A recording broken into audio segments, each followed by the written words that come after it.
오늘 일본 증시는 니케이 지수가 38,271선으로 0.37% 하락하면서 출발합니다. 어제 트럼프가 관세 폭탄을 예고하면서 글로벌 무역 전쟁에 대한 우려가 컸는데요.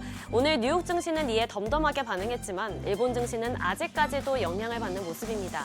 토픽스는 2,679선으로 0.37% 하락했고 달러엔 환율은 152엔대로 출발합니다.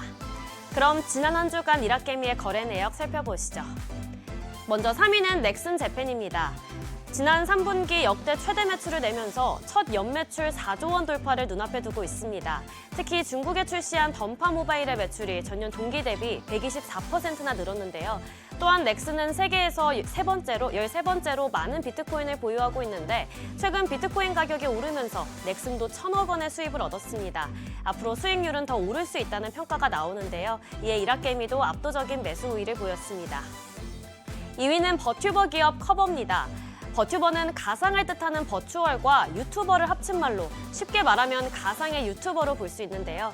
커버는 홀로라이브라는 버튜버 소속사를 운영하고 있는데 현재까지 실적도 좋습니다. 이 시장이 점점 커지면서 우리나라 기업인 네이버도 뛰어들었는데요.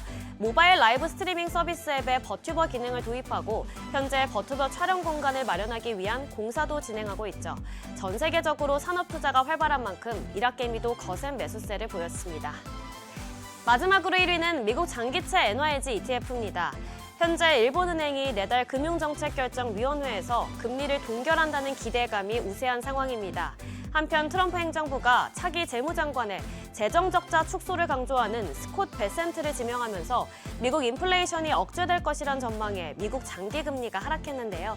이에 달러 매도 또 엔화 매수세가 강해졌는데 앞으로의 흐름 지켜보셔야겠습니다. 이어서 일본 증시에서 주목받은 이슈들 살펴보겠습니다. 먼저 일본 정부가 반도체 기업 라피더스에 대한 추가 지원을 발표했습니다. 기존 9,200억엔에 더해 약 2,000억엔을 추가적으로 투입하는 건데요.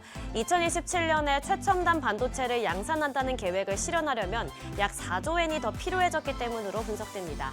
이를 통해 경영에 대한 관여와 감독을 강화하고 민간 투자를 촉진하려고 하는데요.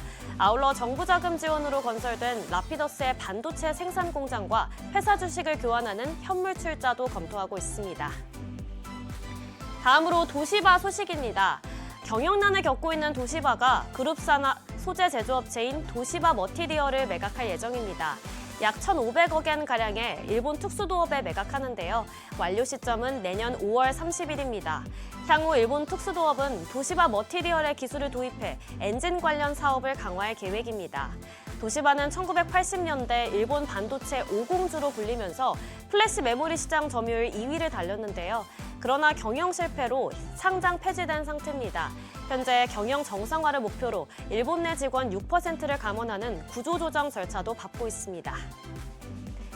마지막으로 일본 세이브홀딩스가 도쿄 아카사카에 있는 영친왕의 저택을 매각하려고 합니다. 정확히는 저택을 포함한 복합시설인 도쿄 가든테라스 기호이초를 매각하는 건데요. 세계 최대 사모펀드 운용사인 미국 블랙스톤에 매각 관련한 우선 협상권을 주기로 했습니다. 금액은 4천억엔을 넘을 것으로 보이는데 세이브는 올해 5월부터 부동산을 성장의 핵심 분야로 삼았는데요. 이를 통해 부동산 매각을 통해 얻은 자금으로 또 새롭게 부동산을 개발하는 사업을 검토하고 있습니다. 지금까지 일본 뉴스 살펴봤습니다.